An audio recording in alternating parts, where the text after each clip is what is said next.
Hello guys and welcome to another video. So this one is going to be a little bit around runes, and it's a subject that is pretty hard to sort of discuss right now because the changes came through.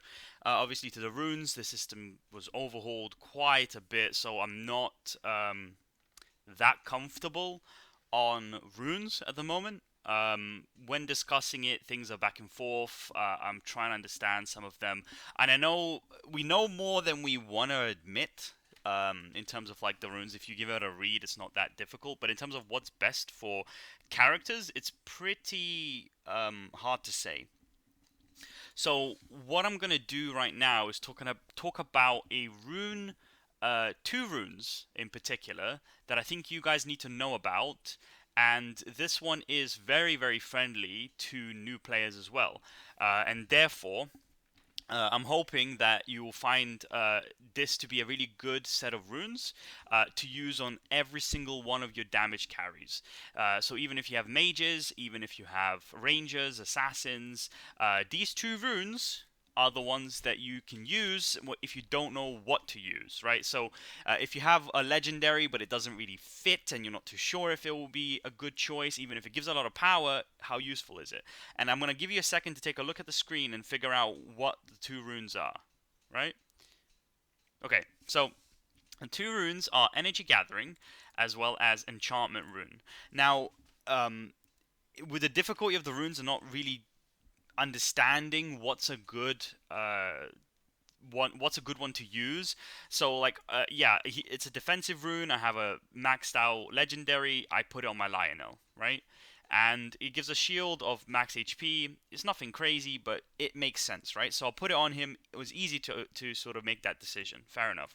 This one's a special rune. This one increases the attack of allies when on the verge of death, which may not be like the best option for her, but I thought, you know what, she can have it. You know, she's in the background, she's not doing damage. If she's about to die, she buffs everyone else, maybe as a last stand, right? But anyway, everyone gets 13%. Not bad at all. I get it. Easy, right? I put this on him because it's a legendary rune and it's a mage rune, but he's only level 8 star, so I don't really use him that much for most things. So F it, let him have it, right? It's not a big deal. As well as some of these other runes, I don't think anyone's got a lot of runes leveled up at this point. You need a lot of fodder. But the rune to use is, like I said, the enchantment, the energy rune, and the enchantment one. And I'll explain why, right? So these runes are actually really good because they're not expensive, right? And you tend to have a lot of them. So you get a lot of energy gathering. If you're at a certain stage in the game, you're going to see that you'll start getting these from your abyss. You might even already have copies of this, right? And I understand not everyone's sitting on blue runes. Maybe you're still on greens, but time will come, and this is a lot sooner than getting reds or legendaries, right?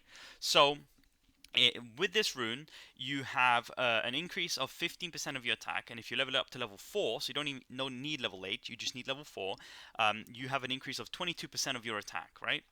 And that can be stacked 2 times, which means each time you fire off your skill, the first time you fire it up, you get 22% increased attack, which is great, it's amazing. And then you do it one more time and you're at 44%. So as an example, this is amazing, for example, for Abyss, right? Abyss, it lasts a long time. You tend to cast quite a few attacks, so you'll get to that 44%. But even generally, it's just a really good rune for how easy it is to get. You don't even have to get the attributes. As you can see here, both of these are max at crit rate and healing effect, which is just unlucky with the healing effect. However, 1.1% is not going to be the game changer. But you can get the attributes if you really need to. You can level it up to max to get a little bit of stats, but it's nothing that's going to be that impactful. 22,000 is nothing considering the health of some characters. So if we're looking at, for example, Lionel himself, if he had it, he's got 1.2 million. Tell's got that he's got 60k instead of 622,000. So it's not that big of a difference. So I would say don't even bother leveling up to level 8. Just get it to level 4 to get the max effect, right? And now enchantment rune. This one is something that doesn't require ramp up time, right? So this one just reduces your defense by 5%, right? And yes, this one I could level up and get another 5%, but increases your skill damage by another 5%. That's 20% in total, which is really strong. Especially, like I said, for Abyss, again, that's really strong, especially when you start getting the extra attack and with a combination with the other rune, and you use this rune and you start hitting big, right? So this is sort of the stepping stone of runes, right? So for example, we're trying to figure out what repulse rune is good for, right? So I got this rune, good, fine.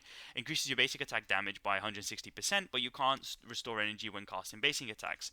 So that in itself is hard to figure out who doesn't need to use their skill and has high base attack. So it's sort of a very difficult rune to find, to figure out who to put on. And some of these as well, you're talking about attaching, debuffs to your characters and doing extra damage with debuffs.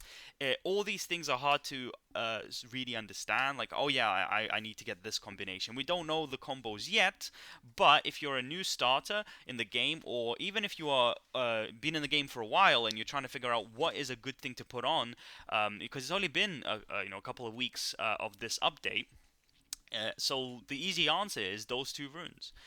We've spoke about it on the Discord, the game's Discord, to trying to see, what is a good combo, what is a good set of runes to use if you don't know what to have, right? Because you're gonna need time to get the legendary runes. You're gonna need time to get the purples that you require.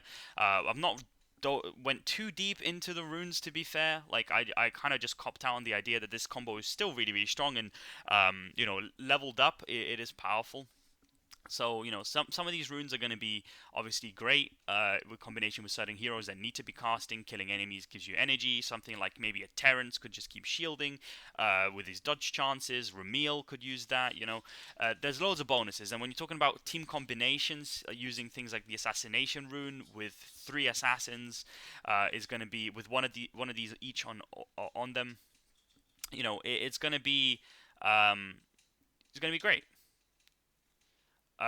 But I have to change my characters for some of these runes to be useful, right? So if I got the mage rune that gives a power and it's a legendary mage rune, I don't have mages. So if you invested into rangers, you have so many of these runes that are just not going to be that useful, and therefore use this combination. It's strong. If you're in the mid game, you're looking at maybe being around 20 in the campaign, and you're looking at going towards like 30, somewhere in between those two. These two runes are going to be great. It's hard to say that any other them will beat that rune because you're likely not going to have too many of the other runes. But yeah, that covers it. It's not going to be too long of a video. I don't want to waste your time telling you too much. It's just two really, really good runes, so do look out for them. And you'll see just how strong they can be. Right, the longer the fight runs, if you're using something like a Lionel, and you obviously got your Tell, he'll keep attacking, he'll keep going higher and higher, and he'll beef him up significantly. So I would say look out for that. Look out for these runes. Don't disassemble them. The rest of them are kind of bad, so you can disassemble the rest of the blues. In terms of disassembling them, like some of these you don't want to lose, right? But otherwise, some of them are not the best, right? Like armor piercing is not that great. These are. It's fine to use these runes on your heroes when you're just getting to the middle stage, because obviously, like I said, this is for your attacking carries or whatever. But even, for example, I'd say it wouldn't be too far off to say that increasing the attack of Lionel by 44%, considering how often he casts, being the target, the one with the attention, is bad either, because you just keep on casting and always be healing, and he'll heal for more because he has more attack. So there's benefits to all of these, and we have to sort of try to figure out what is exactly the best combination. But for now, as just a rule of thumb, if you're in the middle of the game and you haven't got red runes and you've not been spending loads of money, or haven't got the best purple runes, or confused on what to do, it's better to put something that's going to be at least great rather than trying to find the excellent and making those mistakes if no one's able to help you out. So I'll end it there. Hope you enjoyed this little sort of suggestion from me. These runes were sort of all found to be strong by most people. Junior's the one that sort of brought it more to the attention of saying that's really, really good. But them guys had a couple of hours before I came online to experience the update. But I think everyone would have figured it out. It's a really strong rune. But for those that didn't, this should be a useful video. And if you're somebody who isn't really that involved in the community, doesn't really care too much about optimizing, just this is a good combo, just do it. Hopefully they don't nerf these runes. Maybe made a mistake of making a video about it. I'll probably slap the pictures in a thumbnail too, so who knows, right? Who knows? But what can I say? We can't just not say anything. Anyway, yeah, alright, well, thanks for your time, have a good day, bye bye.